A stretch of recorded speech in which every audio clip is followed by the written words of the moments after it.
आज इसलिए लक्ष्मी जी के बारे में कहा क्योंकि आज रैली को देख के मुझे कुछ लगा कि भाई देश के लोगों को कुछ बताना चाहिए। भाई क्या कर रहे हैं, ये सब करने से लक्ष्मी जी नहीं आएंगी। लक्ष्मी जी आएंगी सहयोग में पार होने से, अपने लक्ष्मी को जगा लेने से, जिससे सारी तरह की भूत बाधाएं संसार से चले। अब जो उसके ऊपर का चक्र जिसके बारे में मैंने कहा आपसे, सुरक्षा का चक्र जो है, जहाँ पर देवी साक्षात विराजती है और जो हमारे लिए शक्ति स्वरूप है। हिंदू धर्म में शक्ति ही की पुजारी है, हिंदू धर्म शक्ति का पुजारी। लेकिन हम तो नहीं देखते कि हिंदू लोग शक्ति को पूछते हैं, ये तो सिर्फ पैसे ही को पूछते हैं। मैंने तो आज तक देखा नहीं कि शक्ति को हिंदू लोग पूछते हैं। ऐसे पूछते होंगे जो लोग पूछते भी हैं मन में, तो वो पैसा ही चाहते हैं। यहाँ तक कि शक्ति के पास जाकर भी कहते हैं कि माँ हमें पैसा दो। शक्ति से भी जाकर यही मांगते हैं कि हमें पैसा दो। उनसे तो मांगना चाहिए कि हमें समर्थ बनाओ, सम अर्थ बनाओ, जो हम हैं उसी अर्थ के हमें बना दीजिए, ने हमें आत्मा स्वर बनाइए। ये अगर हम अपनी माँ से मांगे तो फिर दुनिया की कोई चीज मांगने की जरूरत नहीं है। आप अशक्त हैं, इसीलिए आप और चीजों के लिए दौड़ते हैं। जो आदमी समर्थ होता है उसको ठोकरों पे रखता है, वो बादशाह होता है, वो कोई चीज की परवाह नहीं करता। और इसलिए हमको चाहिए कि सहयोग में हम जागें और खड़े हो जाएं और ऐसे विशेष लोग बने जो दुनिया में एक ही तरह के हों, जिनमें ये सब फालतू की खुराफाते कि साहब किसी का पैसा मार लिया, किसी का घर नोच लिया, किसी को परेशान कर दिया, किसी को मर्डर कर दिया, इस तरह की जो दानव सेना तैयार हो रही है इस देश में, इसको खत्म करने के लिए बहुत जरूरी है कि सहयोग में आप लोग जागिए।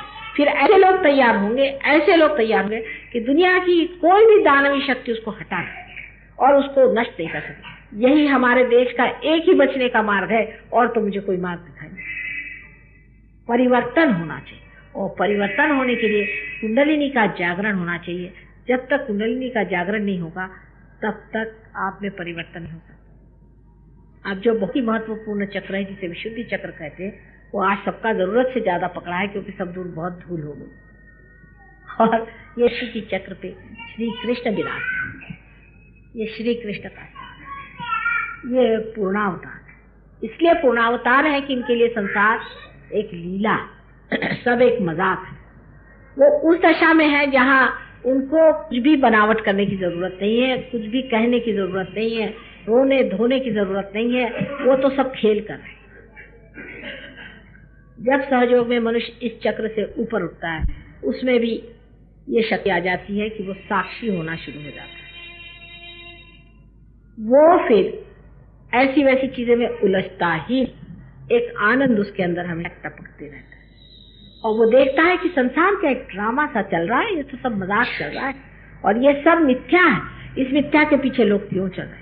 ये चक्र हमारे अंदर बहुत ही जरूरी है। अब पहले मैं लोगों से कहती थी कि सिगरेट मत पिया करो। अब जब कैंसर की बीमारी आ गई तो लोग कह रहे कि हाँ भाई माँ तो कह रही थी कि सिगरेट पियो। अब सब लोग कह रहे कि इससे डेफिनेटली कैंसर होता है। कैंसर भी क्या है? कैंसर भी सुषुम्ना से हटना ही कैंसर। आप सुषुम्ना पथ पर अगर रहे तो आपको किसी भी बीमारी नहीं हो सकती, विशेषकर कैंसर नहीं हो सकता। पर अगर आप सुषुम्ना पथ से हट करके लेफ्ट को या राइट को किसी भी अतिशयता में चले जाएं तो आपको कैंसर हो सकता है। इसलिए बीचों बीच रहना है। सहयोग में आने के बाद हजारों लोगों ने सिगरेट पीना एकदम से छोड़ा। उसी तरह से उनका गुरु तत्व ठीक हो गया, उन्होंने शराब वगैरह एकदम छोड़ी। अब जो विशुद्धि चक्र है उसकी विशेषता ये है कि विशुद्धि चक्र जब हमने गर्दन उठाई और जब हम मनुष्य बन गए, तभी विशुद्धि चक्र पूरी तरह से प्रादुर्भावित हुआ है। उससे पहले इसका जो काम था वो पूरा नहीं हुआ था। और अब जो है 16 इसकी कलाएं, श्री कृष्ण को 16 कला कहते हैं, और उसी तरह से 16 इसके सप्लेक्सस है। जिसका विशुद्धि चक्र ठीक होगा उसका मुखड़ा सुंदर होगा। उससे पहले इसका जो काम था वो पूरा नहीं हुआ था। और अब जो है 16 इसकी कलाएं, श्री कृष्ण को 16 कला कहते हैं, और उसी तरह से 16 इसके सप्लेक्सस है। जिसका विशुद्धि चक्र ठीक होगा उसका मुखड़ा सुंदर होगा, तेजस्वी होगा, उसकी आंखें तेजस्वी होंगी, उसके नाक नक्श तेजस्वी होंगे और उसके अंदर एक तरह का बहुत ही ज्यादा डिटैच सा भाव हो जाए, जैसे कि ड्रामा देख। उस आदमी के मुख पे लगेगा कि एक ड्रामा चल रहा है, एक पल में वो नाराज होगा, दूसरे पल में हंसता रहेगा, बस उसकी अटखेलियां चलती रहेगी। जिसका विशुद्धि चक्र खराब हो जाता है उसकी शक्ल खराब जाती है, पहली पर अजीब सा विद्रुप सी शक्ल हो जाती है, उसकी शक्ल में अजीब से भयानक सा उसका शक्ल दिखाई देने लगता है, कभी डरावना सा, कभी डरा हुआ सा। अब हम लोग इससे क्या क्या करते हैं ना लोग, उसके लिए धंधे कोई करने की जरूरत नहीं। आप अपना विशुद्धि चक्र ठीक कर लीजिए, आपकी शक्ल दुरुस्त हो जाएगी, बहुत शक्ल दुरुस्त हो जाएगी। और इसके अलावा जिसकी विशुद्धि चक्र की पकड़ हो जाती है उस आदमी का आवाज बहुत कर्कश या बिल्कुल धीमा या उसकी मधुरता वो खो जाती है।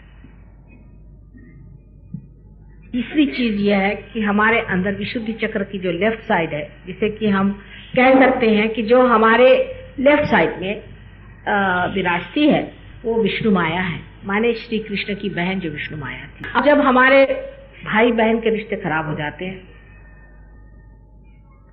किसी भी माने में, तो ये चक्र खराब हो जाता है। जब भाई बहनों की कदर नहीं करता, अपनी बहनों को सताता है, तब भी ये चक्र खराब हो जाता है। लेकिन जब संसार में हम हर औरत की ओर गंदी नजर से देखते हैं और हमारे अंदर ये विचार नहीं रह जाता है कि हमारी बहन है, तब ये चक्र बहुत ही बुरी तरह से खराब हो जाता है। और जब लेफ्ट विशुद्धि खराब हो जाती है तब आदमी को लगता है कि मैंने बड़ी गलती करी, अंदर से उसको लगते रहता है, वो एक तरह से गिल्टी आदमी हो जाता है। और कभी कभी ये गिल्ट इतना बढ़ जाता है कि उसके हाथ से अनेक पाप होने लग जाते हैं, गिल्ट कॉम्प्लेक्स उसके अंदर आ जाता है। इसलिए सहयोग में इसका मंत्र है, अंग्रेजी पे कहते हैं आई एम नॉट गिल्टी, और हिंदी में कहते हैं कि माँ हमने कोई गलती नहीं करी जो तुम साफ नहीं करो। राइट साइड की जो विशुद्धि है ये विट्ठल रपाई माने जबकि कृष्ण राज्य कर रहे थे तब की। जब हम अपने राज्य में विराजते हैं, माने हमारा राज्य परमात्मा का राज्य हो, और जब परमात्मा के राज्य में हम विराजे हुए और तब भी हम भिखारी जैसे बक करते हैं और लोगों से रुपया मांगते हैं और पैसा मांगते हैं और उनकी चापलूसी करते हैं और उनके सामने अपनी ये पेशानी झुकाते हैं, तब राइट विशुद्धि पकड़ जाती है। जो आदमी अपनी पेशानी अपनी किसी गरज के लिए दूसरों के सामने झुकाता है या किसी भी नीच आदमी के सामने इसलिए झुकाता है कि उसी को वो गुरु और कुछ मिलता है, उसकी राइट विशुद्धि पकड़ जाती है। और राइट विशुद्धि पकड़ने के नाते बहुत तरह के कॉम्प्लिकेशन होते हैं, विशेष करके कैंसर की बीमारी इसमें हो सकती है। इसलिए जो लोग चापलूसी में आकर के इसके पैर छू रहे, उसके पैर छू रहे, उसके ये कर रहे करते हैं, जान लें कि आखिर आपको परमात्मा के सिवा और किसी के सामने अपना सर नहीं झुकाना,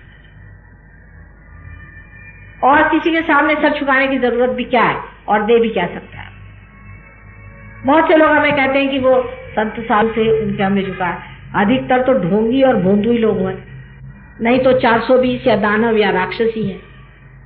अच्छा अगर ये नहीं हुए, समझ लीजिए एक साधु संत है, वो भी पार है, समझ लीजिए, तो भी है तो इंसान, भगवान तो नहीं, अवतार तो नहीं है। जब तक कोई अवतार नहीं हो तो उसके सर झुकाने की क्या जरूरत है। तुम भी कल हो सकते हो पार, और तुम भी कल संत हो सकते, लेकिन जो अवतार है उसके सामने सर झुकाना दूसरी बात है, तब सारे चक्र खुलते हैं।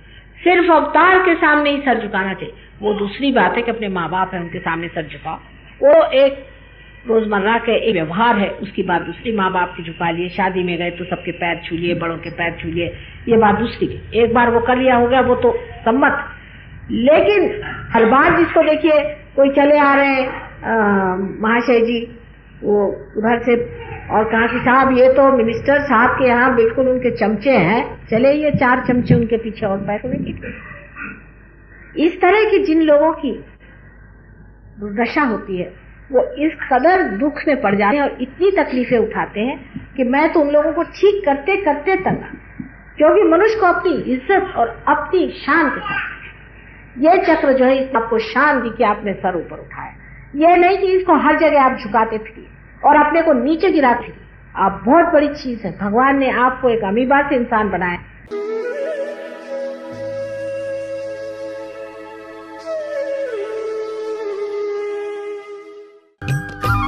सब्सक्राइब कीजिए कुंडलिनी जागरण को और प्रेस कीजिए बेल आइकन को, जिससे कि आपको मिल सके हमारी लेटेस्ट वीडियो सबसे पहले।